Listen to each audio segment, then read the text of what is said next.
કૃષ્ણં વંદે જગદગુરુ. સર્વેભ્યો નમઃ. દરેકને મારા જય શ્રી કૃષ્ણ. કાલે મેં જે વાત કરી કે જગતની અંદર દરેક જીવ સત્વગુણ, રજોગુણ અને તમોગુણથી સહિત છે. આ ત્રણેય ગુણો પ્રત્યેક જીવમાં છે. ભગવાન એમ કહી રહ્યા છે અર્જુનજીને કે હે અર્જુન,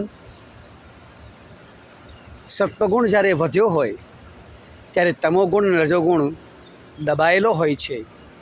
જ્યારે રજોગુણ ઉત્પન્ન થયો હોય ત્યારે સત્વગુણ અને તમોગુણ દબાયેલો હોય છે, અને જ્યારે તમોગુણ ઉત્પન્ન થયો હોય ત્યારે સત્વગુણ અને રજોગુણ દબાયેલો હોય છે. પણ આ ત્રણેય ગુણ સીમિત રાખવા માટે વધારેમાં વધારે સત્વગુણ આપણા જીવનની અંદર રહે એવા વ્યક્તિઓએ શાસ્ત્રોનો અભ્યાસ કરવો જોઈએ. સંતો, ગુરુ, વડીલો અને સજ્જનો દ્વારા જ્ઞાન પ્રાપ્ત કરવું જોઈએ. એ જો જ્ઞાન પ્રાપ્ત થાય તો એ જીવનું જીવન દિવ્ય બને છે.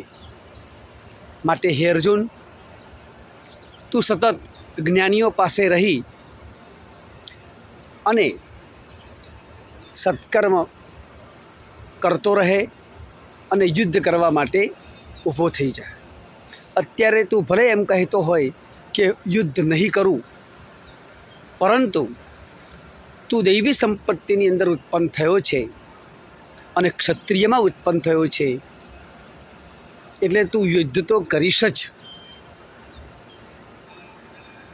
આવી અદ્ભુત રીતે ભગવાન શ્રી કૃષ્ણ અર્જુનજીને કહી રહ્યા છે. તો આ ત્રણ ગુણોમાંથી જો આપણે પર રહેવું હોય તો સતત વિદ્યાભ્યાસ અને ભગવત સ્મરણ કરવાથી આપણે સત્વગુણી બની શકીએ છીએ. દરેકને મારા જય શ્રી કૃષ્ણ.